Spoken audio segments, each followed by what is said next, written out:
Bismillahirrahmanirrahim. Assalamu alaikum wa rahmatullahi wa barakatuh. Hope you all guys are fine. Today our topic is Introduction to Linear Regression and Correlation Analysis. Students, let me remind you, we have already covered the topic of hypothesis testing, which is based on sample information, which is based on the information of sample right? So, uh, in hypothesis testing, we estimate or we test our parameter, our population parameter on the basis of sample information. But today we are going to discuss about linear regression and correlation analysis. So let me give you brief introduction of linear regression and correlation analysis. I will explain it later. First of all, we will discuss some outline of this lecture, which is simple linear regression.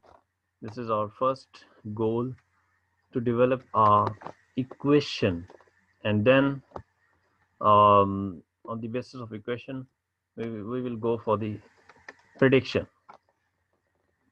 Next, regression model validity, which is based on the statistical inference, which is based on the hypothesis testing. In hypothesis testing, we estimate or we test our parameter. So we will discuss it, and finally we will discuss correlation analysis and coefficient of determination. So students, मैं आपको ये बताता चलूँ कि ये topic study करने के बाद हम इस काबिल होंगे कि हम काफ़ी सारी चीज़ें डिस्क्राइब कर सकें। स्पेशली हमें पता होगा कि दो वेरिएबल्स के दरमियान क्या रिलेशनशिप एग्जिस्ट कर रहा है, और ये एक वेरिएबल्स को दूसरे वेरिएबल्स की बुनियाद पे हम कैसे प्रेडिक्ट कर सकते हैं। तो थोड़ा सा इसका भी हम देखेंगे। Interpret the simple linear regression equation for set of data. Use descriptive statistics to describe the relationship between x and y. ठीक है, x और y के दरमियान रिलेशनशिप कैसे डिस्क्राइब किया जाता है ये भी हम देखेंगे। और डेफिनेटली हम सबसे पहले रिग्रेशन एनालिसिस में एक इक्वेशन बनाएंगे। वो इक्वेशन जो होगी उसको हम सिंपल लीनियर रिग्रेशन मॉडल भी कह सकते हैं। वो उस इक्वेशन को फिर हम आगे अपने प्रिडिक्शन के पर्पस के लिए यूज़ करेंगे। सो प्रिडिक्शन कैसे होती है, यानी एक वेरिएबल को हम प्रिडिक्ट करते हैं दूसरे वेरिएबल्स की इंफॉर्मेशन को यूज़ करके। ठीक है, अब लेट्स सपोज मैं आपको इस एग्जांपल दूं इस बात की कि आपके प्रीवियस जो CGPA है उसकी बुनियाद पे हम आपके नेक्स्ट अपकमिंग CGPA को प्रेडिक्ट कर सकते हैं कि आपने प्रीवियस जो आपके रिजल्ट्स हैं वो लाई कर रहे हैं इफ़ राउंड अबाउट 3 CGPA। तो हम ये प्रेडिक्शन कर सकते हैं कि आपका नेक्स्ट जो CGPA होगा पुरानी इन्फॉर्मेशन यानी जो इससे पहले वाली इन्फॉर्मेशन है उसकी बुनियाद पे हम ये प्रेडिक्ट कर सकते हैं कि अब भी कुछ इसी तरह का आपका रिजल्ट होगा, इसके करीब करीब रिजल्ट होगा। बहरहाल इसको फिर मज़ीद डिटेल में भी देखते हैं कि इसका क्या यानी कि यूजेज हो सकती है। ठीक है, determine whether R regression model is significant. तो इसकी सिग्निफिकेंस भी हम चेक करेंगे, वो भी हम हाइपोथेसिस टेस्टिंग के थ्रू करेंगे। ठीक है, इसको भी हम देखेंगे। Interpret confidence intervals for the regression coefficients. Confidence interval हम ऑलरेडी एस्टिमेशन के टॉपिक में कवर कर चुके हैं। अगर आपने वो टॉपिक अगर आपको सही कवर नहीं होगा, डेफिनेटली आप ये भी टॉपिक सही नहीं कर सकेंगे। ठीक है, पहले आपको वो चीज़ कवर करनी पड़ेगी, कॉन्फिडेंस इंटरवल किसी भी पैरामीटर की कैसे फाइंड आउट कर सकते हैं। अगर वो आता है तो फिर आप रिग्रेशन कोएफिशिएंट्स के भी कॉन्फिडेंस इंटरवल इजीली फाइंड कर सकते हैं। ठीक है, interpret confidence interval for predicted value of Y, इसकी इंटरप्रिटेशन भी देखेंगे। उसके बाद हम रिग्रेशन अजम्पशन जो होगी, रिग्रेशन को यानी OLS अजम्पशन इसको कहते हैं, वो किस तरह सेटिस्फाई होती हैं किस तरह नहीं होती, उसको भी थोड़ा सा हम गो थ्रू करेंगे। Check to see if the data contains unusual values, data में कोई अनयूजुअल वैल्यूज़ हैं या नहीं है, अगर हैं तो उसको कैसे डिटेक्ट करते हैं, कौन से मेथड हैं अनयूजुअल यानी आउटलायर्स को डिटेक्ट करने के मेथड्स। ठीक है, आउटलायर्स क्या होता है, यानी ऐसी कोई भी वैल्यू जो आपके बाकी डाटा से डिफरेंट हो, उसको हम आउटलायर्स कहते हैं। इसको भी हम डिटेल में देखते हैं कि वो आउटलायर्स कैसे होते हैं और उसका क्या कैसे आप क्या इम्पैक्ट पड़ता है आपके डाटा पे। सो स्टार्ट करते हैं जी। रिग्रेशन एनालिसिस, जैसे मैंने आपको कहा है कि आप एक डिपेंडेंट वेरिएबल को प्रिडिक्ट करते हैं on the basis of the independent variable. अब ये लाजमी नहीं है कि आपका इंडिपेंडेंट वेरिएबल एक हो, लेकिन डिपेंडेंट वेरिएबल आपका एक होगा। इंडिपेंडेंट वेरिएबल आपका एक भी हो सकता है, एक से ज़्यादा भी हो सकते हैं। अगर आपका इंडिपेंडेंट वेरिएबल एक है तो आप simple linear regression analysis use करेंगे। अगर आपका इंडिपेंडेंट वेरिएबल एक से ज़्यादा है, ठीक है, 2 हैं, 3 हैं, 4 हैं, जितने भी इंडिपेंडेंट वेरिएबल्स हैं, वो अगर एक से ज़्यादा होंगे तो फिर मल्टीपल लीनियर रिग्रेशन एनालिसिस हम करेंगे। ठीक है, वो जो मल्टीपल लीनियर रिग्रेशन एनालिसिस होगी वो हम फिर अपने नेक्स्ट टॉपिक्स में कवर करेंगे। आज जो हमारा टॉपिक है सिंपल लीनियर रिग्रेशन है और सिंपल कोरिलेशन एनालिसिस है। ठीक है, ये दो बेसिक चीज़ें आज हमने करनी है। सिर्फ एक डिपेंडेंट वेरिएबल और एक इंडिपेंडेंट वेरिएबल्स को हम चेक करेंगे, उनके रिलेशनशिप भी देखेंगे, उनके दरमियान हम इक्वेशन भी बनाएंगे, मॉडल भी बनाएंगे, प्रेडिक्शन भी देखेंगे। ठीक है, सो इसके डेफिनेशन पे थोड़ा सा आपने फिर गौर करना है। Predict the value of a dependent variable based on the value of at least one independent variable. ठीक है, कम से कम एक इंडिपेंडेंट वेरिएबल हो, एक से ज़्यादा भी हो सकते हैं। तो उसकी बुनियाद पे हमने एक डिपेंडेंट वेरिएबल्स को प्रिडिक्ट करना है। अब वो प्रिडिक्ट कैसे होगा, पहले आपने क्या करना है, एक इक्वेशन बनाना है, एक मॉडल बनाना है। वो मॉडल कैसे बनता है, वो एक पूरा मेथड है, उसको हम देखेंगे। Second, explain the impact of changes in an independent variable on the dependent variable. अब आप देखें, इस इक्वेशन के थ्रू हम ये भी एक्सप्लेन कर सकते हैं कि इंडिपेंडेंट वेरिएबल्स के चेंज होने से डिपेंडेंट वेरिएबल्स पे क्या इम्पैक्ट पड़ रहा है। इंडिपेंडेंट वेरिएबल्स की इन्फॉर्मेशन चेंज होगी, जैसे जैसे डिपेंडेंट वेरिएबल भी वैसे ही चेंज होगा। इंडिपेंडेंट वेरिएबल्स इंक्रीज होगा, डिपेंडेंट वेरिएबल्स में भी वही उसी लेवल का चेंज आएगा। ठीक है, वो हम ये देखेंगे इसके इम्पैक्ट क्या पड़ता है कि अगर इंडिपेंडेंट वेरिएबल चेंज होता है डिपेंडेंट वेरिएबल पे, उसका इम्पैक्ट कैसे पड़ता है। ठीक है, इसको भी हम देखेंगे। डिपेंडेंट वेरिएबल क्या होता है, ठीक है, ये वो वेरिएबल है जिसको हमने एक्सप्लेन करना है, जिसमें हम इंटरेस्टेड हैं। ठीक है, the variable we wish to explain. Independent variable क्या होते हैं जी, the variable use to explain the dependent variable. ठीक है, इंडिपेंडेंट वेरिएबल वो वेरिएबल है जो यूज होता है डिपेंडेंट वेरिएबल को एक्सप्लेन करने में। ठीक है, ये वो इन्फॉर्मेशन है इंडिपेंडेंट वेरिएबल की जो किसी पे डिपेंड नहीं कर रही। ठीक है, यानी किसी और वेरिएबल पे डिपेंड नहीं कर रही, लेकिन डिपेंडेंट वेरिएबल वो है जो डिपेंड कर रहा है इंडिपेंडेंट वेरिएबल पे। ठीक है, इसकी आप एग्जांपल ले सकते हैं। अगर आप सोचें तो अब देखें,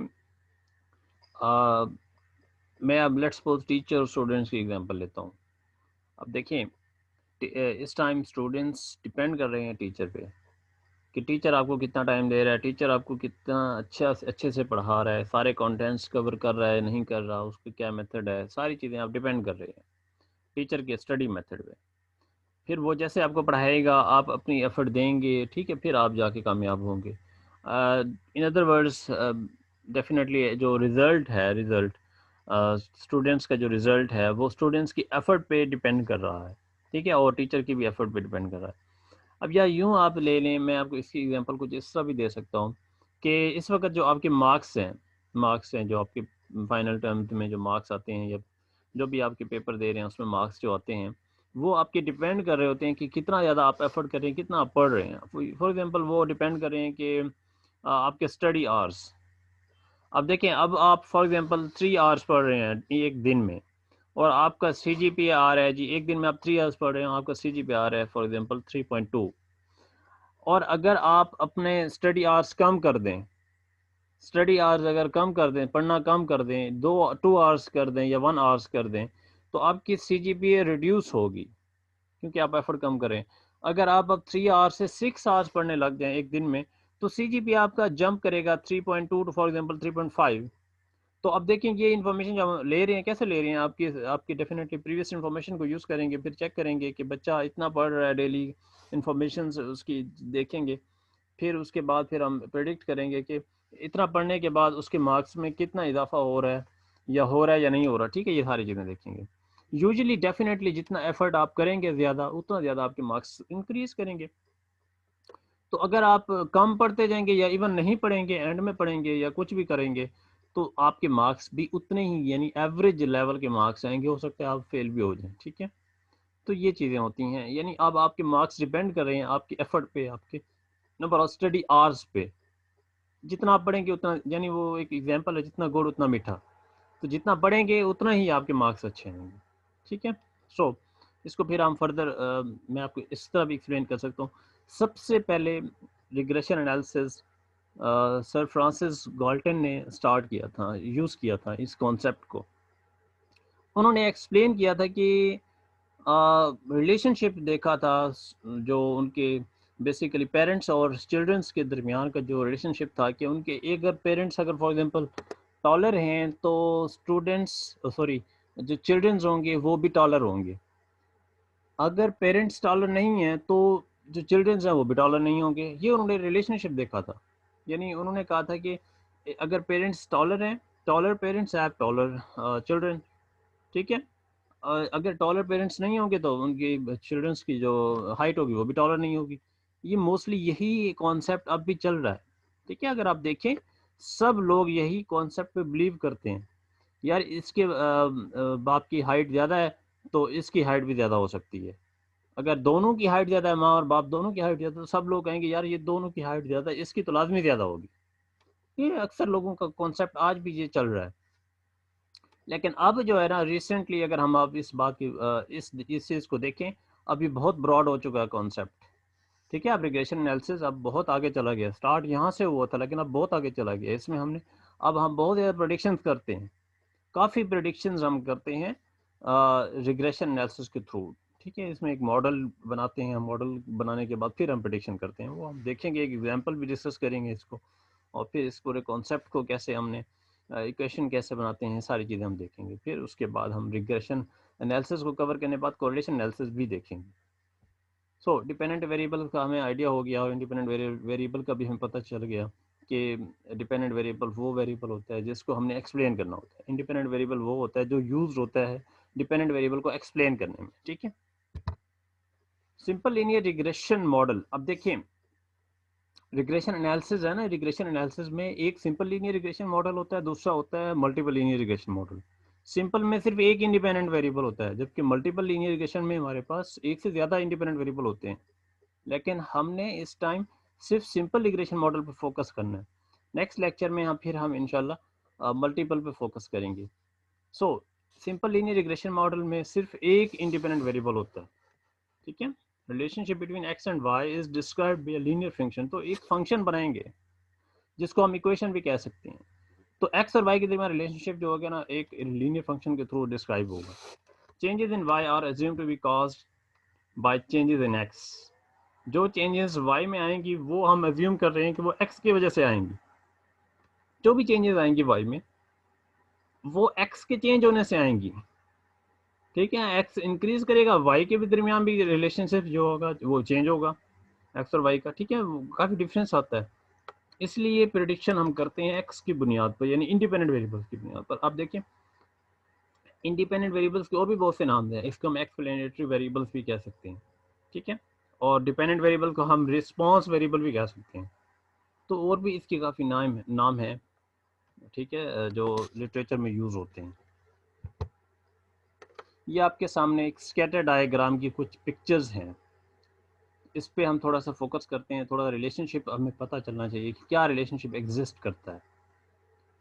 पॉजिटिव लीनियर रिलेशनशिप आपका अगर आप देखें लेफ्ट टॉप पे जो शेप है, ये देखिए कहाँ से स्टार्ट हो रही है। देखिए left bottom to top right right top, ठीक। अब देखें ये स्टार्ट हो रही है लेफ्ट से, लेकिन बॉटम से स्टार्ट हो रही है और इंक्रीज कर रही है, यानी ऊपर की तरफ जा रही है, तो ये पॉजिटिव है। नेगेटिव क्या होगा कि अगर ये टॉप लेफ्ट से स्टार्ट करेगी और ये डिक्रीज होगी, नीचे की तरफ इसका ट्रेंड जाएगा, ठीक है, तो ये नेगेटिव लीनियर रिलेशनशिप शो करता है, ठीक है। उसके बाद नॉन लीनियर रिलेशनशिप भी होता है। अब अगर स्ट्रेट लाइन है तो वो लीनियर होगा, यानी रिलेशनशिप में अगर स्ट्रेट लाइन है तो वो लीनियर होगा, अगर रिलेशनशिप में स्ट्रेट लाइन नहीं है तो वो नॉन लीनियर होगा, ठीक है। अब ये यही कॉन्सेप्ट है यहाँ पर, अगर आप नोट करें तो ये नॉन लीनियर कॉन्सेप्ट है, यानी नॉन लीनियर है। कर्वी लीनियर भी कह सकते हैं इसको, कर्वी लीनियर, ठीक है। ये हो सकता है ये जे शेप में हो, यू शेप में हो, ये हो सकते हैं सारी चीज़ें। वो जो जो स्ट्रेट लाइन के अलावा आपकी जो ट्रेंड शो होगा वो नॉन लीनियर होगा, ठीक है। और बिल्कुल स्ट्रेट है, अगर कोई इसमें यानी कि रिलेशनशिप नहीं आ रहा, समझ नहीं आ रही कि इंक्रीज हो रहा है डिक्रीज हो रहा है क्या है, तो ये एक फ्लैटर लाइन है सिंपल, ठीक है, हॉरिजॉन्टल टाइप एक लाइन है जैसे यहाँ पर शो किया गया है, ठीक है। इसलिए इसको आप नो रिलेशनशिप भी कह सकते हैं। अब स्कैटर डायग्राम सिंपली यूज होता है कि चेक करने के लिए रिलेशनशिप, दोनों वेरिएबल के दरमियान रिलेशनशिप चेक करने के लिए। तो आपको अंदाज़ा हो जाता है कि रिलेशनशिप दोनों मॉडल में, दोनों वेरिएबल्स के दरमियान रिलेशनशिप क्या है। उस रिलेशनशिप की बुनियाद पे ही आप फिर उनके दरमियान रिग्रेशन जब एनालिसिस करेंगे तो आपको अंदाज़ा हो जाएगा कि आपका ट्रेंड क्या है, ठीक है। ये ज़्यादातर रिलेशनशिप कोरिलेशन एनालिसिस में कॉन्सेप्ट, हम इसको फिर अगेन इंशाल्लाह एक्सप्लेन करेंगे। अच्छा जी, आप क्योंकि हमने लीनियर रिग्रेशन एनालिसिस को फ़िलहाल देखना है, फिर उसके बाद कोरिलेशन एनालिसिस की तरफ जाएंगे। तो लीनियर रिग्रेशन एनालिसिस को हम एक्सप्लेन करते हैं कि वो उसका मॉडल किस तरह का होता है। सो पॉपुलेशन रिग्रेशन मॉडल जो है ये आपका डिपेंड कर रहा होता है बेसिकली, इसमें दो कंपोनेंट्स होते हैं, एक लीनियर कंपोनेंट होता है, दूसरा रैंडम एरर कंपोनेंट होता है, ठीक है। 2 पार्ट्स पे ये डिवाइड होता है। अगर आप रैंडम एरर को इन्वॉल्व करते हैं तो डेफिनेटली रैंडम एरर, अब एक चीज़ फिर दोबारा मैं आपको एक्सप्लेन कर दूं कि ये पॉपुलेशन रिग्रेशन मॉडल है, इसमें हमने पॉपुलेशन की इंफॉर्मेशन को यूज़ करना है कम्प्लीटली, तो फिर ये मॉडल यूज़ होता है। लेकिन क्योंकि पॉपुलेशन डाटा तो मोस्टली यूज़ नहीं होता, क्योंकि उसमें आपको पता है कि रिसोर्सेज इतने नहीं होते कि हम कंप्लीट पॉपुलेशन को ऑब्जर्व कर सकें। तो हम पॉपुलेशन रिग्रेशन मॉडल को ऑब्जर्व करने के लिए हम यानी पॉपुलेशन इंफॉर्मेशन की बजाय सैंपल इंफॉर्मेशन यूज़ करते हैं। तो यहाँ पर अगर बीटा नॉट है या बीटा वन है, ये शो कर रहे हैं कि आपका मॉडल की जो इंफॉर्मेशन है वो पॉपुलेशन डाटा से हासिल हो रही है, ठीक है। अब ये हमारा है पॉपुलेशन रिग्रेशन मॉडल, तो इनको हम डिफरेंस क्रिएट करेंगे। सैंपल रिग्रेशन मॉडल जब हम बनाएंगे, सैंपल तो नहीं कहते उसको, भी हम सिंपल रिग्रेशन मॉडल कहते हैं, लेकिन वो इन्फॉर्मेशन जो यूज़ करेंगे आप सैंपल की इन्फॉर्मेशन यूज़ करें, तो उसको आप फिर बीटा नॉट की बजाय बी नॉट या बी वन इस तरह की कुछ चीज़ें लिख सकते हैं, ठीक है। वो फिर हम उसको भी एक्सप्लेन करते हैं कि क्या डिफरेंस आएगा इनके दरमियान। लेकिन हमने मॉडल डेफिनेटली जब प्रिडिक्ट करना होता है तो वो सैंपल इंफॉर्मेशन की बुनियाद पे ही करते हैं, तो वो फिर हम पॉपुलेशन रिग्रेशन मॉडल नहीं, उसको सिंपल रिग्रेशन मॉडल कह सकते हैं। बहरहाल थोड़ा सा हमने स्ट्रक्चर समझना है मॉडल का। अब देखें इसमें आपके पास ये जो आपके पास लेफ़्ट साइड पे वेरिएबल है y, मोस्टली डिपेंडेंट वेरिएबल के नाम से ही जाना जाता है, ठीक है। लेकिन ये भी हो सकता है कि इस y की जगह पे x हो और x की जगह पे y हो। तो अगर ऐसा हो जाए फिर भी ये जो लेफ़्ट साइड पे वेरिएबल होगा, जो भी होगा x है या y है, वो डिपेंडेंट वेरिएबल कहलाएगा, ठीक है। क्योंकि देखिए ना, यहाँ ये जो वेरिएबल है ये प्रेडिक्ट हो रहा है on the basis of x, यानी ये x की इंफॉर्मेशन है, ये चेंज होगा तो y भी चेंज होगा, तो इसलिए ये डिपेंडेंट है। यहाँ अगर x लिख रहे हैं, यहाँ y लिख रहे हैं, तो x आपका डिपेंडेंट बन जाएगा, y आपका इंडिपेंडेंट बन जाएगा। लेकिन क्योंकि ये y यहाँ लिखा हुआ है इस मॉडल में, तो यहाँ पर ये डिपेंडेंट वेरिएबल कहलाएगा। जो भी लेफ्ट साइड पे वेरिएबल होगा वो डिपेंडेंट कहलाएगा, ठीक है। बीटा नॉट आपका इंटरसेप्ट होता है, इसको हम y इंटरसेप्ट कहते हैं। बीटा वन आपका स्लोप कोएफिशिएंट होता है। ये हम इसकी भी इंटरप्रिटेशन देखेंगे कि बीटा नॉट और बीटा वन में क्या फ़र्क है और ये क्या किस लिए यूज़ होते हैं, इसको भी हम देखते हैं, ठीक है। उसके बाद ये जो आपका एप्सिलॉन टर्म है, इसको एरर टर्म भी कह सकते हैं, ठीक है। ये रेजिडुअल भी कहलाता है, ठीक है। ये आपका एरर टर्म कहलाती है मोस्टली, इसको रेजिडुअल भी आप कह सकते हैं। एक्स आपका एक्सप्लेनेटरी वेरिएबल है, यानी इंडिपेंडेंट वेरिएबल है ये, ठीक है। बाकी सारी चीज़ें होगी। ये यहाँ तक जो आपका पोर्शन है लीनियर कंपोनेंट इसको कहते हैं। अगर ये थर्ड, ये जो आपका सेकंड पोर्शन है इसको रैंडम एरर कंपोनेंट भी कह सकते हैं। अब देखें ना, आप जब जो भी आप डाटा लेंगे, स्पेशली जब आप सैम्पल इंफॉर्मेशन यूज़ करते हैं, तो कहीं ना कहीं एरर तो आएगा मॉडल में, तो इसको आप रेजिडुअल कहते हैं, वो उसको आप एलिमिनेट नहीं कर सकते। ये माइंड में, यानी ये जनरल स्ट्रक्चर है रिग्रेशन मॉडल का। तो इसको आपने कैसे आगे एस्टिमेट करना है, क्योंकि हमने एस्टिमेट करना है अपने रिग्रेशन मॉडल को, एग्जैक्टली एस्टिमेट नहीं हो सकता, उसमें ये है कि कुछ ना कुछ एरर टर्म ज़रूर होता है। तो कैसे एस्टिमेट करना है उसको भी हम देखते हैं। थोड़ी कुछ इसकी एजम्पशंस हैं रिग्रेशन की, इसको आप OLS एजम्पशन भी कह सकते हैं, ठीक है। लीनियर रिग्रेशन की एजम्पशंस क्या हैं उसको हम देखते हैं। The underlying relationship between x variable and y variable is linear. Simply ये है कि एक्स वेरिएबल और वाई वेरिएबल के दरमियान जो रिलेशनशिप होगा वो लीनियर होगा। लीनियर से मुराद क्या है, अभी मैंने आपको दिखाया है कि स्ट्रेट लाइन आपकी शो हो रही होगी, वो लीनियर रिलेशनशिप कहलाएगा। अगर स्ट्रेट लाइन नहीं होगी रिलेशनशिप के दरमियान तो वो नॉन लीनियर होगा, ठीक है। तो रिलेशनशिप एक्स और वाई के दरमियान लीनियर होना चाहिए। और एरर टर्म की जो डिस्ट्रीब्यूशन है, सिंपली उसका जो वेरिएंस है वो कांस्टेंट होगा, यानी कांस्टेंट वेरिएबिलिटी से मुराद है उसका वेरिएंस कांस्टेंट होगा। सिंपली आप यूं कह सकते हैं कि variance of error term is equal to sigma square, और हर एक एरर टर्म की वेरिएंस अगर आप ले लें वो आपके इक्वल होगा सिग्मा स्क्वायर, यानी कांस्टेंट रहेगा। सिंपली आप इस तरह इसको लिख सकते हैं, वेरिएंस ऑफ ई आई, ठीक है, हर एक एरर टर्म की बात हो रही है, वो अगर आप लेते हैं तो वो सिग्मा स्क्वायर के इक्वल होगा, कांस्टेंट रहेगा। हर एक एरर टर्म के लिए जो वेरिएंस होगा वो कांस्टेंट रहेगा, ठीक है। ये कांस्टेंट वेरिएबिलिटी का मतलब ये है। एरर वैल्यूज और नॉर्मली डिस्ट्रीब्यूटेड, अब एरर वैल्यूज उसकी जो डिस्ट्रीब्यूशन है नॉर्मल को फॉलो करेगी, ठीक है। ये भी अपने माइंड में हमने रखना है, नॉर्मल डिस्ट्रीब्यूशन होगी एरर की, ठीक है। सो एरर टर्म जो है ना वो नॉर्मली डिस्ट्रीब्यूटेड होगा, एरर वैल्यूज और इंडिपेंडेंट ओवर टाइम। सो जो वैल्यूज होंगी एरर की वो भी इंडिपेंडेंट होंगी, ठीक है। इन अदर वर्ड्स, अगर आप एक और चीज़ मैं आपको बताना चाहूँ, एक्सपेक्टेड वैल्यू आप लेते हैं अगर आप ई का, वो आपका बेसिकली 0 होगा, ठीक है। अच्छा जी, ये आपके सामने कुछ कॉन्सेप्ट हो गए। बहरहाल इसकी और भी पूरी कंप्लीट लिस्ट है ओवरलेस एजम्पशंस की, आपको डिफरेंट बुक्स से मिल जाएंगी, ठीक है। हर एक बुक्स में इसकी एजम्पशंस दी हुई हैं, बेसिक यही चीज़ें हैं। उसको टर्म्स में उन्होंने लिखा हुआ होगा, एरर टर्म्स जैसे है normal distributed E I N follow करेगा नॉर्मल डिस्ट्रीब्यूशन को, ठीक है, with mean 0 and variance sigma square, ठीक है। सो एरर टर्म का जो मीन है वो 0 है, अभी मैंने आपको दिखाया है अभी लिख के भी। और इसका जो वेरिएंस होगा एरर टर्म का वो कांस्टेंट रहेगा, और जिसको आप सिग्मा स्क्वायर भी कह सकते हैं। सिंपली ये आपके सामने ग्राफ है लीनियर रिग्रेशन मॉडल का, जिसको पॉपुलेशन भी रिग्रेशन मॉडल कह रहे हैं। उसका ग्राफ कैसे बनता है और क्या चेंज आ रहा है, देखिए। जिसमें हमने एक वर्ड यूज़ किया है इंटरसेप्ट, और एक वर्ड की स्लोप। अब उसमें आपने डिफरेंस देखना है। इंटरसेप्ट जो है ना ये हाइट है कि एक्स और वाई, आपको देखें ना ये जो लाइन है ना बेसिकली ये लाइन आपकी रिग्रेशन लाइन है। अब ये लाइन, अब देखें यहाँ से लेकर यहाँ से ये स्टार, ये हाइट है, height of the linear regression line, height of the equation, linear equation, ठीक है। ये इंटरसेप्ट आपको शो हो रहा है। अब ये स्टार तो ये जितना, यानी यहाँ से भी हो सकता है कहीं से भी हो सकता है, जितनी भी हाइट होगी इसकी वो बीटा नॉट से शो होगी, ठीक है। अब ये जो आपके हैं ना ये जो वैल्यूज़ हैं, ये आपकी वैल्यूज़ हैं, प्लॉट हुई हैं, ठीक है। एक्स और वाई वैल्यूज़ को आपने प्लॉट किया है। अब देखिए ये चेंज आ रहा है, इसको आप स्लोप कहते हैं। इसकी डेफिनेशन भी हम देखते हैं फर्दर। और ये एक वैल्यू और दूसरे ये जो रिग्रेशन आपकी लाइन है इनके दरमियान का जो डिफरेंस है, इसको आप एरर टर्म कहते हैं, कि ये एरर की वजह से डिफरेंस आया, ठीक है।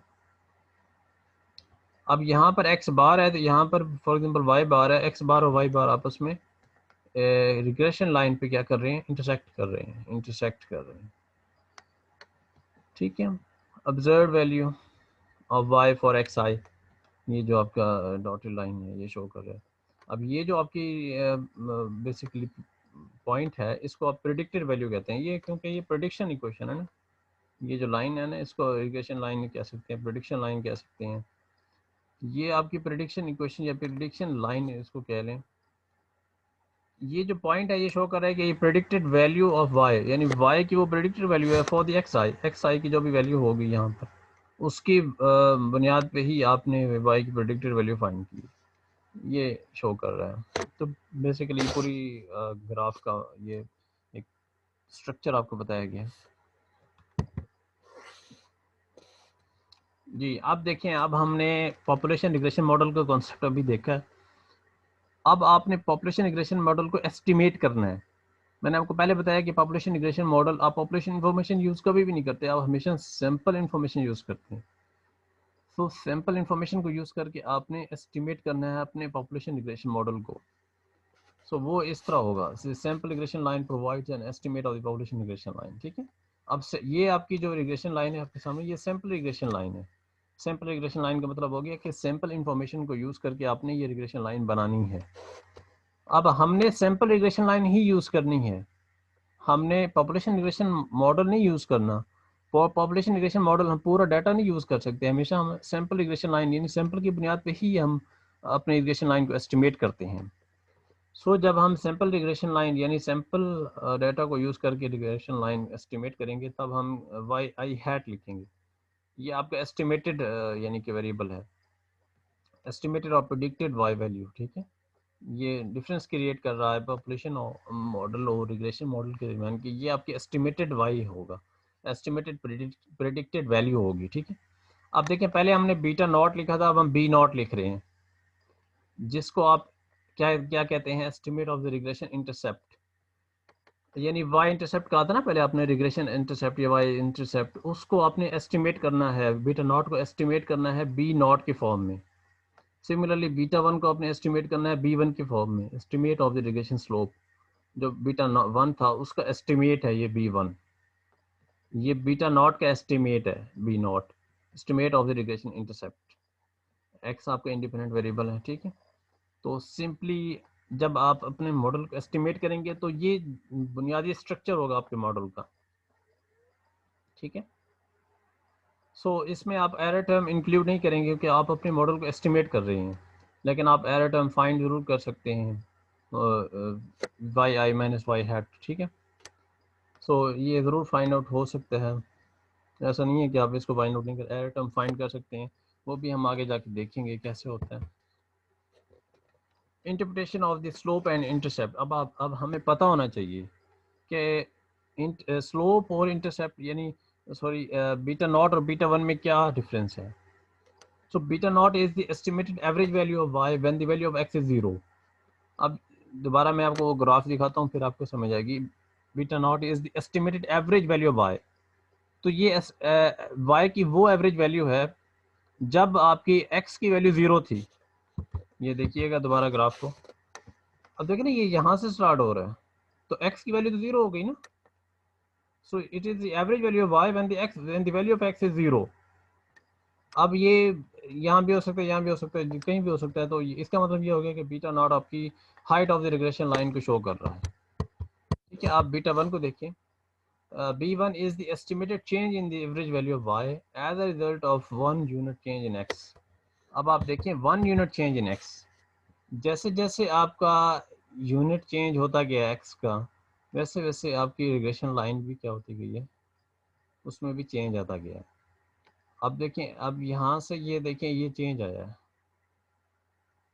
ठीक है, जैसे जैसे x में चेंज आता गया वैसे वैसे आपका यूनिट चेंज होता गया, यानी कि average value of y as a result of 1 unit change in x। ये y की वो एवरेज वैल्यू है जैसे जैसे x में चेंज आता गया है, जैसे जैसे x के हर एक यूनिट में चेंज आता गया है, हर एक वैल्यू में चेंज आता गया, वैसे वैसे आपकी रिग्रेशन लाइन इंक्रीज होती गई है, या इन अदर वर्ड्स उसका अपवर्ड या डाउनवर्ड हो सकती है। सो जो जो एक्स में चेंजेस आई हैं उसकी वजह से आपके रिग्रेशन लाइन में भी जो चेंज आ रही है वो अपवर्ड जा रही है, डाउनवर्ड जा रही है, जैसे भी आ रही है वो डायरेक्शन शो हो रही है इसकी बीटा वन के थ्रू या बी वन के थ्रू। ठीक है, so the coefficients beta nought B not and B one, so ये कोएफिशिएंट्स भी इन दोनों को कह सकते हैं, B not and B one will be found using computer software such as Excel data analysis. So ये वो कह रहा है कि आप इनको सॉफ्टवेयर के थ्रू भी फाइंड कर सकते हैं। जब भी आप कोई रिसर्च कर रहे हैं तो आप कैलकुलेशंस को मैनुअली नहीं करेंगे, डेफिनेटली आप उसमें टाइम सेव करते हैं, सॉफ्टवेयर के थ्रू इजीली कैलकुलेशन हो जाती हैं। ये आप इजीली वहाँ से ग्राफ बना सकते हैं, इजीली आपने वहाँ से 1 सेकंड में आप वहाँ से रिग्रेशन लाइन बना सकते हैं, प्रिडिक्शन कर सकते हैं, सारी चीज़ें वहाँ कर सकते हैं सॉफ्टवेयर, किसी भी सॉफ्टवेयर को यूज़ करके।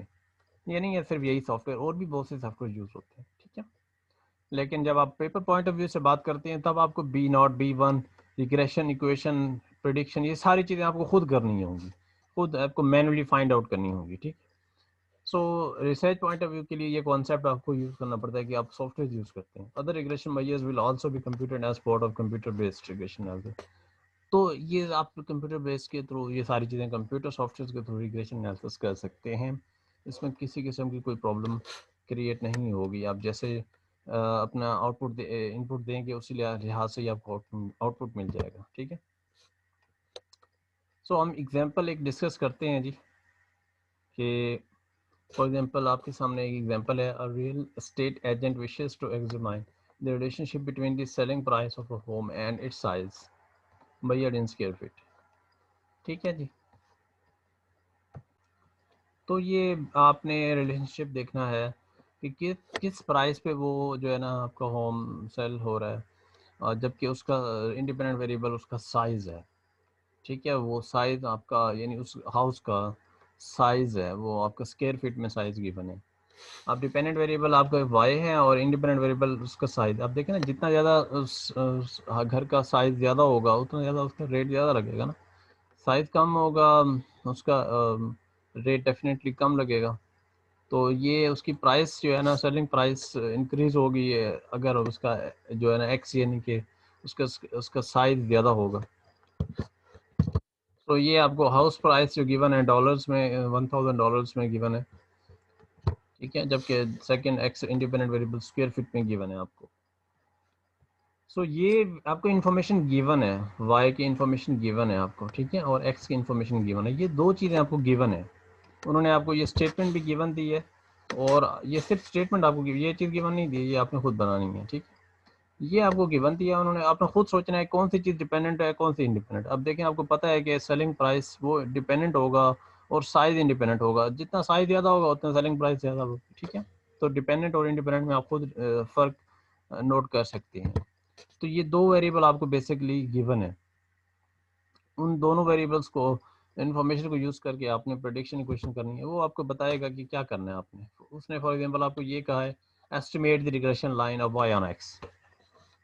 अब आपने एस्टिमेट करना है रिग्रेशन लाइन को, जबकि वाई ऑन एक्स का कॉन्सेप्ट ये है कि जो वाई ऑन एक्स है ना, इसका मतलब है कि वाई आपका डिपेंडेंट वेरिएबल है और एक्स इंडिपेंडेंट वेरिएबल है। फॉर एग्जांपल वो आपको कहता है estimate the regression line X on Y, यानी यहाँ एक्स लिखता और यहाँ वाई लिखता, तो फिर क्या होता, इधर एक्स आ जाता और यहाँ वाई आ जाता। लेकिन अब वो आपको कह रहा है estimate regression line of Y on X, तो फिर यहाँ वाई लिखना और यहाँ एक्स लिखना। सिंपली आप इसको छोड़ें, आप ये कॉन्सेप्ट माइंड में रखें कि यहाँ आपको डिपेंडेंट वेरिएबल जो भी गिवन होगा, अब अगर डिपेंडेंट वेरिएबल वाई है तो आपने यहाँ पर वाई यूज़ करना है, ठीक है ना। अगर यहाँ आपका डिपेंडेंट वेरिएबल एक्स है, ठीक है, या यूँ आप समझ लीजिए ये आपका डिपेंडेंट वेरिएबल होगा, तो फिर आप यहाँ इसको इस डिपेंडेंट वेरिएबल को यहाँ लिखेंगे। ये आपका कॉन्सेप्ट कुछ इस तरह का होता है। अब इसको एस्टिमेट करने के लिए हमारे पास दो नॉर्मल इक्वेशंस होती हैं, वो नॉर्मल इक्वेशंस आपने यूज़ करनी है। अब ये तो आपके सामने रिजल्ट्स हैं, यानी कि ये दो इक्वेशंस ये यूज़ होंगी to estimate the regression model. यानी इन अदर वर्ड्स, इसमें जो बी नॉट है और बी वन है ये आपको अननोन है। तो आपको दो इक्वेशंस, लीनियर इक्वेशंस को सॉल्व करना आता है। वो इक्वेशन सॉल्व करके आप इन दोनों में पहले आपने एक एस्टिमेट को फाइंड करना है, फिर दूसरे को कर लेना है। वो आप वैल्यूज पुट करके इजीली कर सकते हैं, ठीक है। वो भी हम इंफॉर्मेशन देखते हैं कि किस तरह फाइंड आउट करते हैं हम। तो लेकिन क्वेश्चन ये है कि ये आपकी नॉर्मल इक्वेशंस कहाँ से डिराइव हुई हैं। तो थोड़ा सा मैं यहाँ हिंट दे देता हूँ आपको, फिर हम इसको मज़ीद डिटेल में भी देखेंगे कि मल्टीपल लीनियर रिग्रेशन के लेक्चर में कि किस तरह ये फाइंड आउट होती हैं। वहाँ पर मैं आपको इसको डिटेल में डिस्कस करूँगा, रिग्रेशन इक्वेशंस कैसे बनती है, नॉर्मल इक्वेशंस। थोड़ा सा मैं यहाँ पर हिंट दे देता हूँ, sum of E I square,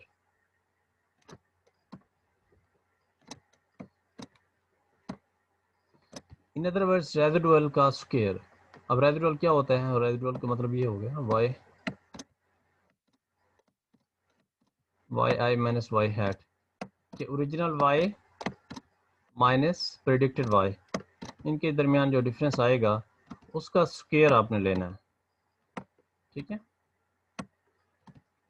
ये हो गया।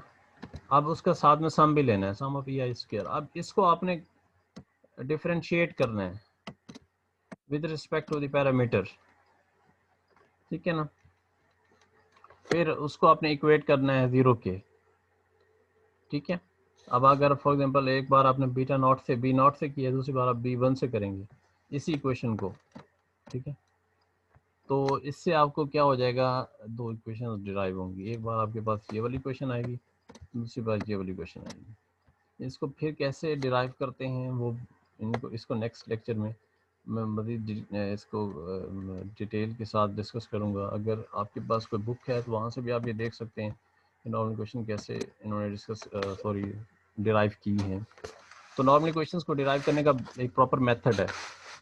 इन शॉर्ट अगर आपके पास दो वेरिएबल, एक डिपेंडेंट और एक इंडिपेंडेंट वेरिएबल है, तो श्योरली आपके पास ये नॉर्मल क्वेश्चंस यूज होंगी, तो आप इनको याद कर सकते हैं इजीली, ठीक है। इसमें कोई दूसरी वो नहीं, कॉन्सेप्ट ऐसा नहीं है जो आपको समझ ना आए। दूसरा ये भी है, देखें एक बार आपने समेशन अप्लाई किया है इस पूरे मॉडल में सिर्फ समेशन अप्लाई करें तो ये आपके पास इक्वेशन बनती है। सेकेंडली आप समेशन एक्स से मल्टीप्लाई करें। जब समेशन मल्टीप्लाई होता है ना कांस्टेंट वैल्यू के साथ, ये कांस्टेंट वैल्यू, जब समेशन मल्टीप्लाई होता है कांस्टेंट वैल्यू के साथ, तब आपके पास उसके साथ एन आ जाता है, ठीक है ना, क्योंकि एन यहाँ एन होता है ना, ठीक है, इसलिए एन आ जाता है। अगर उसके साथ वेरिएबल होगा, जैसे यहाँ पर वेरिएबल है, कांस्टेंट के साथ वेरिएबल है, तो फिर समेशन जो है ना वो वेरिएबल के साथ अप्लाई होता है। इन शॉर्ट आपको मैं यूँ बताऊँ, कांस्टेंट जो है ना, कांस्टेंट अगर के साथ अगर समेशन अप्लाई करें तो वो जो है ना समेशन नहीं रहता और एन बन जाता है, ठीक है। और अगर वेरिएबल के साथ समेशन अप्लाई करें तो कांस्टेंट की वैल्यू तो ज़ाहिर है बाहर आ जाएगी, समेशन आपका वेरिएबल के साथ अप्लाई हो जाएगा। अब ये मैं आपको ये बता रहा हूँ कि आपने एक बार समेशन अप्लाई करना है, शॉर्ट बता रहा हूँ, शॉर्ट मेथड बता रहा हूँ, वरना एक पूरा मेथड है नॉर्मल क्वेश्चन को डिराइव करने का। मैं सिर्फ आपको शॉर्ट मेथड बता रहा हूँ कि अगर आपको नॉर्मल क्वेश्चन याद करने में मुश्किल हो रही है तो शॉर्ट मेथड क्या है कि किस तरह नॉर्मल क्वेश्चन को याद किया जा सकता है। ये प्रॉपर मेथड नहीं है, प्रॉपर मेथड आपका नॉर्मल क्वेश्चन को डिराइव करने का एक और मेथड है, वो मैं आपको फिर नेक्स्ट लेक्चर में उसको पूरी डिटेल के साथ डिस्कस करूँगा। शॉर्ट मेथड ये है कि आपने समेशन की पहले बार अपनी इस इक्वेशन को समेशन के साथ अप्लाई करना है, सिर्फ समेशन अप्लाई करना है उसके साथ बोथ साइड पे, तो ये इक्वेशन बन जाएगी। सेकंड आपने दूसरी बार क्या करना है, समेशन एक्स के साथ मल्टीप्लाई करना है पूरी इक्वेशन को, ये इस पूरी इक्वेशन को आपने समेशन एक्स के साथ बोथ साइड पे मल्टीप्लाई करना है। तो डेफिनेटली वेरिएबल है यहाँ एक्स वाई बन जाएगा, और यहाँ आपके पास ऑलरेडी बीटा नॉट है, बी नॉट है, तो समेशन एक्स आपके आ जाएगा, बी नॉट कॉन्स्टेंट है वो बाहर आ गया है। सिमिलरली एक्स और यहाँ एक्स है तो एक्स और एक्स स्क्वायर बन जाएगा, तो सम ऑफ एक्स स्क्वायर आ जाएगा। तो ये तो शॉर्टकट मेथड है, ये इसको यानी कि यूँ भी कह सकते हैं आप इजीली कि अगर आपको रट्टा नहीं लग रहा, मुश्किल हो रही है आपको रट्टा लगाने में, तो फिर ये एक शॉर्टकट मेथड्स अपने माइंड में रखते हैं, ठीक है, आपको इजीली इक्वेशंस याद रह जाएं, ठीक है। तो इन शॉर्ट आपको दो इक्वेशंस याद रखनी है, नॉर्मल इक्वेशन, इसके थ्रू आपने ये अपने मॉडल को एस्टिमेट करना है। इसमें वैल्यू देखें, सम ऑफ वाई, ये आपके पास इजीली डाटा में आप वाई का सम ले लें वो आ जाएगा, एक्स और वाई को मल्टीप्लाई करें उसका सम ले लें, ठीक है। ये सारी चीज़ें आप इजीली आपके पास अवेलेबल हैं, सिर्फ बी नॉट और B1 अवेलेबल नहीं है, इसको फाइंड करना है। तो सारी वैल्यूज़ आप इस इक्वेशन में सब्स्टिट्यूट करें और आपके पास बी दोनों को सॉल्व करें, बी नॉट B1 आ जाएगा। सिंपली इसको आगे हम डिस्कस करते हैं कि किस तरह। अब जो जो चीज़ें हमें रिक्वायर्ड हैं हमने वो कर ली हैं। अब देखें, एक तो हमें सम ऑफ वाई चाहिए, सम ऑफ एक्स चाहिए, sum of X I Y I required है, sum of X I square required है, ठीक है ना। ये सारी चीज़ें ये देखें, sum of X I square required है, sum of X I required है, sum of Y I required है, sum of X I Y I required है, ठीक है। तो यही चीज़ें सारे हमने कॉलम बना लिए हैं। दो कॉलम्स हमें गिवन थे, टू कॉलम्स हमने खुद बनाए हैं। एक्स और वाई को हमने मल्टीप्लाई किया तो ये कॉलम बन जाएगा 1400 मल्टीप्लाई बाई 245, तो ये वैल्यू आ जाएगी 1600 मल्टीप्लाई बाई 312, तो ये वैल्यू आ जाएगी। सिमिलरली पूरे कॉलम को सम करेंगे तो ये वैल्यू आ जाएगी, ठीक है। So simply x I square हर एक वैल्यू का स्क्वायर ले लेंगे, 1400 का स्क्वायर लेंगे तो ये वैल्यू आ जाएगी, 1600 का स्क्वायर लेंगे ये वैल्यू आ जाएगी, सबका सम ले लें तो ये वैल्यू आ जाएगी, ठीक है। तो ये तो कैलकुलेशन हैं, सिंपली आप कर सकते हैं कैलकुलेटर्स के थ्रू जी। अब हमने अपना इरिगेशन मॉडल को एस्टिमेट करना है, यानी इन शॉर्ट हमने ये मॉडल बनाना है। अब इस मॉडल में देखें, ये मॉडल है जनरल, इसमें बी नॉट और बी वन की वैल्यू हमें रिक्वायर्ड है, तो वो इन दो इक्वेशंस को सॉल्व करके इजीली हम कर सकते हैं। या एक और फार्मूला होता है जिसको हम डायरेक्ट एलिमिनेशन मेथड भी कहते हैं। वो दो फार्मूलाज हैं, वो हमने माइंड में रखने होते हैं। एक होता है बी वन का फार्मूला, दूसरा होता है बी नॉट का फार्मूला। ये हमने याद करना होता है, ठीक है। तो बी वन का, अब देखें बी वन का फार्मूला ये है, इसको आप याद करना पड़ेगा, और बी नॉट का फार्मूला को भी याद करना पड़ेगा। ये दो फार्मूलाज आपके माइंड में हों, फिर जो जो रिक्वायर्ड इन्फॉर्मेशन है उनमें आप सब्स्टिट्यूट कर देखें। यहाँ पर देखें वाई बार चाहिए आपको, बी नॉट फाइंड करने के लिए वाई बार चाहिए और एक्स बार भी चाहिए। तो हमने वाई बार फाइंड कर लिया और एक्स बार फाइंड कर लिया। सिंपली आपको पता है किस तरह आप X bar Y bar find करते हैं, sum of X over N, sum of Y over N, ठीक है। ये वैल्यूज़ आ जाएंगी, वो हमने इसमें इजीली सारी वैल्यूज़ को सब्स्टिट्यूट किया, तो बी नॉट की वैल्यू तो बहुत सिंपली आप फाइंड कर सकते हैं। बहुत छोटा सा फार्मूला है। इसमें हमारे पास थोड़ा सा आपको चेंज आएगा, ये फार्मूला आपको याद करना पड़ेगा, ठीक है। ये बेसिकली इन दो इक्वेशंस को ही सॉल्व करके ये फार्मूला बनाया गया है, ठीक है ना। ये फार्मूला इन दो इक्वेशंस के थ्रू बनाए गए हैं, इन दो इक्वेशंस को सॉल्व करके ये फार्मूला बनाया गया है।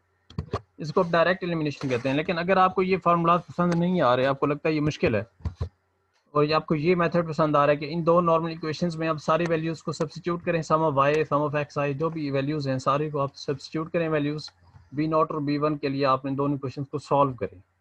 एक बार बी नॉट आ जाएगा, दूसरी बार बी वन आ जाएगा, या एक बार बी वन आ जाएगा, दूसरी बार बी नॉट आ जाएगा।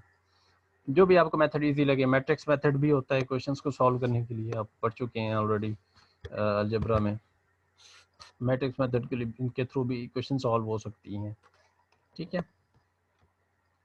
सो बी वन और बी नॉट आप इस फार्मूला के थ्रू सॉल्व करेंगे वैल्यूज़ को। ये बी वन की वैल्यू आ गई है और ये बी नॉट की वैल्यू आ गई है, तो इसको आप वेरीफाई भी कर सकते हैं कैलकुलेशंस को। तो सिंपली आपने बी नॉट की जगह पे उसकी वैल्यू लिख दी है, ठीक है, और बी वन की जगह पे आपने ये वैल्यू लिख दी है। तो ये आपका estimated regression line of Y on X बन गया, यानी वाई डिपेंडेंट है और एक्स इंडिपेंडेंट है। अब आप देखें ये आपका रिग्रेशन मॉडल बना है, तो ये आपकी प्रेडिक्शन नहीं हुई, सिर्फ रिग्रेशन मॉडल बना है या रिग्रेशन इक्वेशन बनी है। अब आप एक्स की कोई भी वैल्यू यूज करके वाई को प्रिडिक्ट कर सकते हैं। तो प्रिडिक्शन कैसे की जाती है, अब हम ये देखते हैं कि प्रिडिक्शन कैसे होती है। तो मैं अब आपको बताता हूँ कि प्रेडिक्शन को हम कैसे डिफाइन करते हैं, ठीक है। अब हमारा ये नेक्स्ट हमारा प्रोसीजर ये है। अच्छा, यही चीज़ हम सॉफ्टवेयर के थ्रू भी कर सकते हैं। ये कमांड देते हैं सॉफ्टवेयर के थ्रू, ये सारी चीज़ें इजीली आ जाती हैं। यहाँ पर आप देखें ये सॉफ्टवेयर के थ्रू सॉल्व हुआ है। सॉफ्टवेयर के थ्रू कैसे सॉल्व हुआ है वो एक अलग डिबेट है। मैं सिर्फ आपको ये दिखाना चाह रहा हूँ, ये सारी चीज़ें सॉफ्टवेयर के थ्रू भी हो जाती हैं। देखें ये इक्वेशन बनी है, इसमें देखें ये वैल्यू जो है ना, ये आपके पास बी नॉट की वैल्यू है, इंटरसेप्ट की वैल्यू है, ये बी वन की वैल्यू है, स्लोप की वैल्यू है, ठीक है। ये आउटपुट्स आपके, इसमें इन्फ्रेंस भी हो गई है, इसमें कॉन्फिडेंस इंटरवल भी फाइंड आउट हो गया एक ही कमांड में। अनोवा टेबल बन गया है, आर स्केयर आर, ये आगे हमने पढ़ने हैं कोएफिशिएंट डिटर्मिनेशन और कोरिलेशन, ये भी फाइंड आउट हो गया है एक ही कमांड में। मेगास्टैट सॉफ्टवेयर यूज़ हुआ है, उसकी एक कमांड लगाई है और सारी चीज़ें आपको फाइंड आउट हो गई हैं। हम जब कैलकुलेट करेंगे मैनुअली बहुत टाइम लगेगा, लेकिन सॉफ्टवेयर में इजीली ये सारी चीज़ें आ जाती हैं, ठीक है।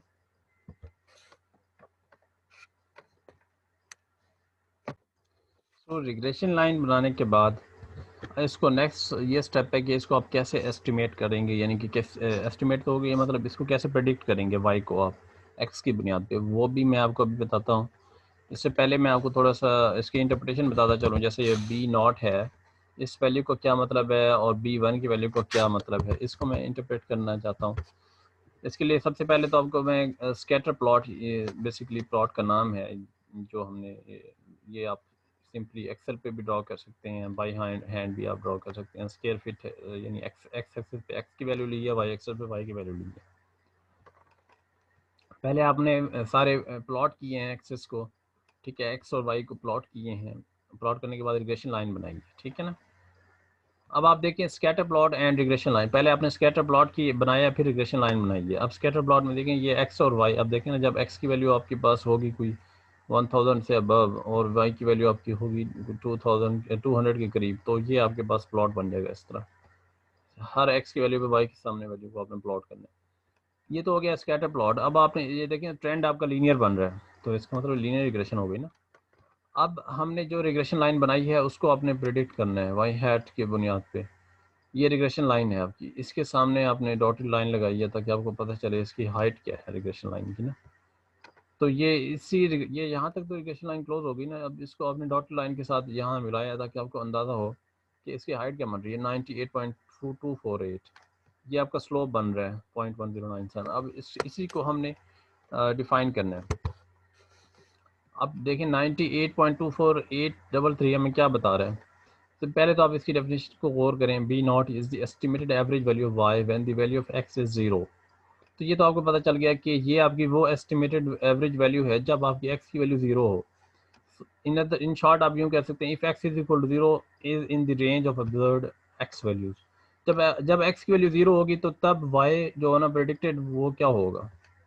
Hair houses with 0 square feet do not occur. आपको पता है 0 स्क्वायर फीट का कोई हाउस नहीं बनता। So B naught 98.24833 just indicates the height of the line। क्योंकि आपको पता है x इज इक्वल टू 0 तो हो ही नहीं सकता ना, स्क्वायर फीट के साइज 0 तो हो ही नहीं सकता। तो इसीलिए ये कभी रिग्रेशन लाइन यानी यहाँ नहीं टच करेगी, यहाँ पर टच नहीं करेगी। तो डेफिनेटली आपके ये जो अब सिर्फ ये जो आपकी डॉटेड लाइन है यहाँ पर अगर इंटरसेक्ट कर रही है तो ये सिर्फ हाइट को शो कर रही है। ठीक है, कि अब आपकी रिग्रेशन लाइन की हाइट कितनी है। तो ये आपकी 98.248 ये इसकी हाइट को शो कर रही है सिंपली। उसके बाद आपकी सेकंड वैल्यू के किस चीज़ को इंडिकेट कर रही है, B1 की वैल्यू। इसकी दोबारा से इसकी डेफिनेशन को देखें। B1 measures the estimated change in Y as a result of 1 unit change in increase in X। तो जैसे जैसे X में इंक्रीज होगा तो कितना आपका एस्टिमेटेड चेंज आ रहा है Y में। Here B1 is equal to 0.10977 tells us that the average value of a house increases by इसको अगर मल्टीप्लाई किया है तो 109.77 आ गया, 1000 से 109.77 dollar on average for each additional 1 square foot of size. ठीक है भाई, तो ये एवरेज चेंज आ रहा है। ये हो गया आपके पास B1। अब देखिए लीस्ट स्क्वायर रिग्रेशन की प्रॉपर्टीज देखते हैं, फिर मैं आपको बताता हूँ किस तरह आपने उसकी प्रेडिक्शन करनी है। This simple regression line always passes through the mean of the variable and the mean of the x variable। ये बात ग्राफ जब मैंने आपको दिखाया था पॉपुलेशन रिग्रेशन मॉडल का जनरल ग्राफ, उसमें मैंने आपको ये बात बताई थी कि x और y के दरमियान कैसे वो इंटरसेक्ट कर रहा होता है। ठीक है ना, तो ये x वेरिएबल y वेरिएबल के मीन पे इंटरसेक्ट करता है रिग्रेशन लाइन। ये बात डिसाइड हो गई है। अगर आपको ये स्किप हो गया तो दोबारा से उस ग्राफ को ओपन करें जब मैंने आपको पॉपुलेशन रिग्रेशन मॉडल का जनरल ग्राफ दिखाया था, तो वहां पर यह बात आपको बताई गई है। The least squares coefficients are unbiased estimates of B not and B1। जो आपके पास कोएफिशिएंट्स हैं बीटा नॉट और बीटा 1, ये इसको जब जो हमने बी नॉट और B1 फाइंड किया, ये आपके पास अनबायस्ड एस्टिमेट्स हैं। ठीक है, इस अनबायस्ड क्या होते हैं इसको भी हमने एस्टिमेशन के टॉपिक में कवर किया था। अनबायस्ड एस्टिमेट हैं। ठीक है, नेक्स्ट अब हम देखते हैं कि किस तरह रिग्रेशन इक्वेशन को यूज़ करके आप प्रेडिक्शन करते हैं। यानी वाई को प्रेडिक्ट करते हैं या डिपेंडेंट वेरिएबल को प्रेडिक्ट करते हैं। अब देखें ये आपके सामने बेसिकली इक्वेशन है जो हमने बना ली है पहले से। ये इक्वेशन आपकी बन गई है। ये आपके पास वाई है और ये एक्स है। तो वाई की जगह पे उन्होंने हाउस प्राइस लिखा है, उसके फिट लिखा है। तो बेशक आप वाई रहने दें एक्स रहने दें, इसमें कोई फ़र्क नहीं है। ठीक है, ये तो इक्वेशन बना ली। पहले इक्वेशन बनाएंगे, यानी इक्वेशन पूरी आपने डिराइव करनी है। जो मेथड था आपके सामने, मेथड ऑफ लीस्ट स्क्वायर भी कहते हैं उसको। ठीक है, वो मेथड ऑफ लीस्ट स्क्वायर को यूज़ करके आप इक्वेशन बनाएं या फार्मूला यूज़ करें, उस फार्मूला के थ्रू दो नॉर्मल इक्वेशन यूज़ करें या फार्मूला बना के आप उस इक्वेशन को सॉल्व करें। ठीक है, बहरहाल प्रोसीजर पूरा आपको गिवन है एग्जांपल सॉल्व करने का। सेम प्रोसीजर आपने यूज़ करना है अगर किसी भी रिग्रेशन लाइन को आपने एस्टिमेट करना है। So simply predict the price for a house with 2000 square feet. वो कह रहा है आपने हाउस की प्राइस को प्रिडिक्ट करना है अगर उसका जो साइज़ है हाउस का वो 2000 स्क्वायर फीट हो। बहुत सिंपली, यानी आपने अब अपनी प्रेडिक्शन कैसे करनी है। अब हमने y को प्रेडिक्ट करना है, प्राइस फॉर हाउस का मतलब यही होगा कि y को प्रेडिक्ट करना है जबकि x की वैल्यू आपको 2000 गिवन है।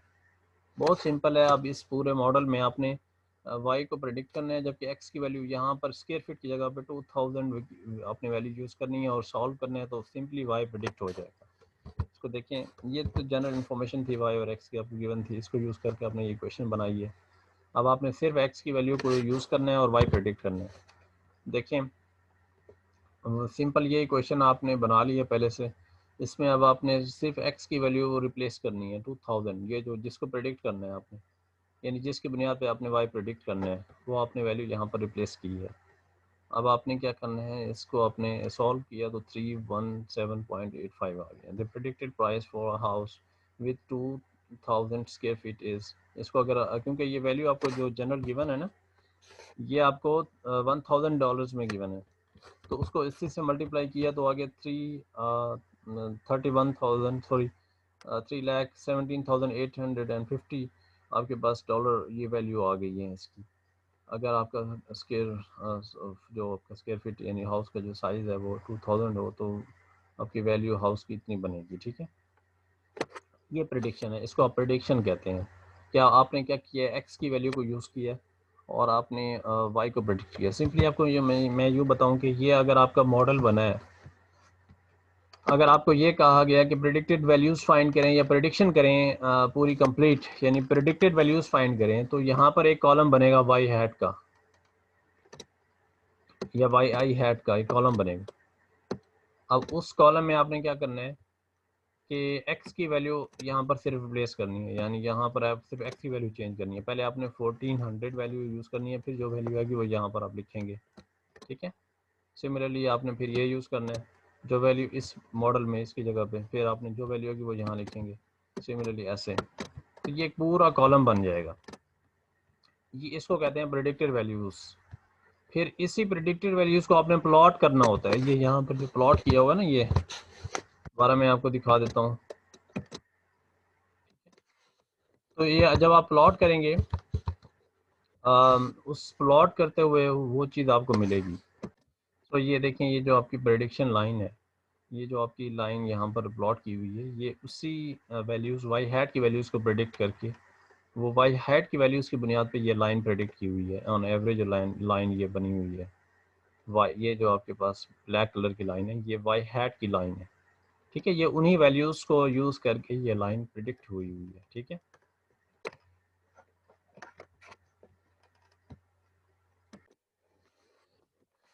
तो अब देखिए, हमने अभी तक जो चीज़ें कवर की, जिसमें सबसे पहले हमने रिग्रेशन लाइन बनाना सीखा है कि how to estimate our regression line. ठीक है, उसके बाद फिर हमने प्रेडिक्शन देखी है, हमने इसको सॉफ्टवेयर में किस तरह इसको इंटरप्रेट किया जाता है वो भी देखा है। बी नॉट और बी वन की वैल्यू को उसकी इंटरप्रिटेशन को देखा है। ये चीज़ें हम कवर कर ली हैं। पहले हमने एजम्पशंस भी देखी हैं, उसके रिलेशनशिप भी चेक किया है, क्या रिलेशनशिप होता है इनके दरमियान। ठीक है, ये सारी चीज़ें अभी हमने की हैं। अब हम देखते हैं कि आप इसकी इन्फ्रेंस कैसे कर सकते हैं। इन्फ्रेंस क्या होता है, यानी जिसको आप हाइपोथेसिस टेस्टिंग कहते हैं, वो आप कैसे करते हैं। इन्फ्रेंस टेस्टिंग यानी इन्फ्रेंस को आपने इन्फ्रेंशियल स्टैटिस्टिक्स को यूज़ करना है, या इन शॉर्ट आप यूँ कह सकते हैं कि आपने हाइपोथेसिस टेस्टिंग करनी है अबाउट द स्लोप। स्लोप को टेस्ट करना है। स्लोप क्या होता है, जिसको बी नॉट कहते हैं और बी वन कहते हैं, वो उसको टेस्ट करना है आपने। अब वो जो टेस्ट होगा ना, वो टी टेस्ट के थ्रू होगा। अब टी टेस्ट तो आप पढ़ चुके हैं, आपको पता है टी टेस्ट क्या होता है। अब अगर आपको टी टेस्ट का कॉन्सेप्ट भूल गया या कॉन्सेप्ट आपने नहीं पढ़ा या अभी तक नहीं देखा, तो टी टेस्ट के कॉन्सेप्ट को आप पहले से रिवाइज करें। वो आपका लेक्चर नंबर 10 में ये कॉन्सेप्ट मिलेंगे। सिमिलरली आपका लेक्चर नंबर 9, ठीक है, 11, इसमें एस्टिमेशन में टेस्टिंग में ये आपको कॉन्सेप्ट मिल जाएंगे। लेक्चर नंबर 13 में जो इससे पहले वाला लेक्चर है, उसमें आपको सारी चीज़ें ये मिल जाएंगी। तो अगर आपको ये कॉन्सेप्ट नहीं आता तो पहले तो टी टेस्ट को देख लें क्या होता है, उसकी टेबल, ये सारी चीज़ें कैसे यूज़ करते हैं आप। T test for a population slope. अब आपने पॉपुलेशन स्लोप को टेस्ट करना है, जबकि आपने यूज़ करना है टी टेस्ट को। इज़ देयर, आप देखें ये नल हाइपोथेसिस बन रहा है। Is there a linear relation between X and Y. अब आपका क्वेश्चन क्या है जिसको आपने टेस्ट करना है, वो ये है कि क्या एक्स और वाई के दरमियान लीनियर रिलेशनशिप है।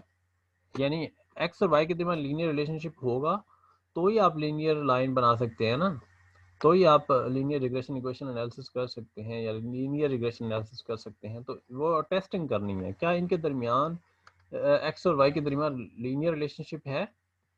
तो उसके लिए आपको नल हाइपोथेसिस अल्टरनेटिव हाइपोथेसिस क्या लेना है।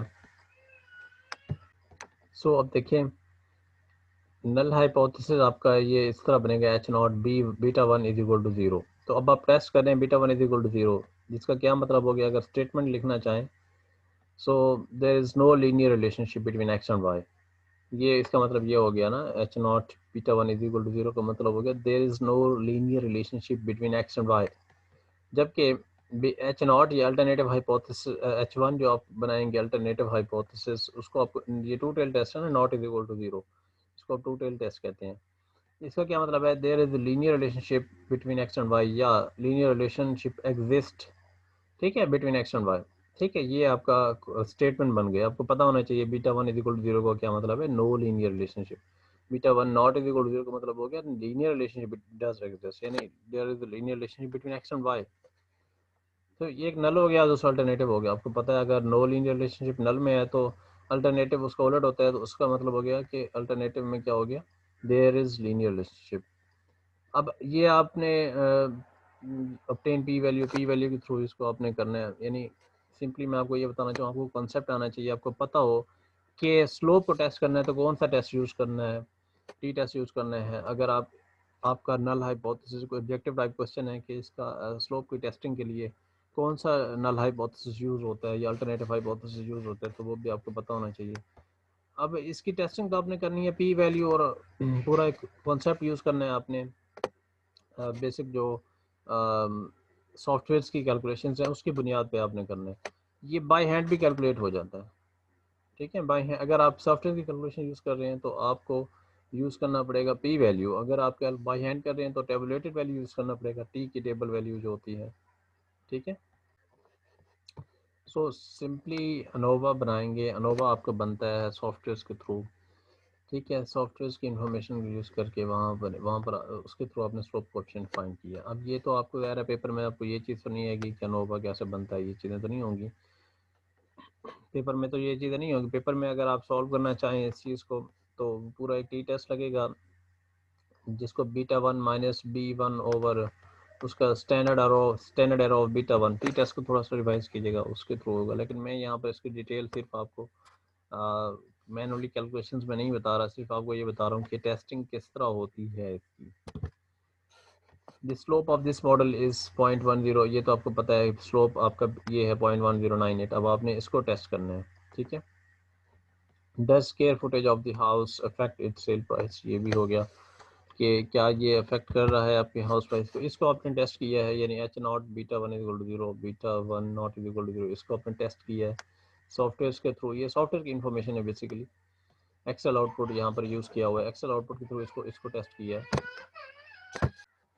ठीक है जी। तो ये आपका बेसिक अल्टरनेटिव नल और अल्टरनेटिव हाइपोथेसिस है, इसको अपन टेस्ट करना है।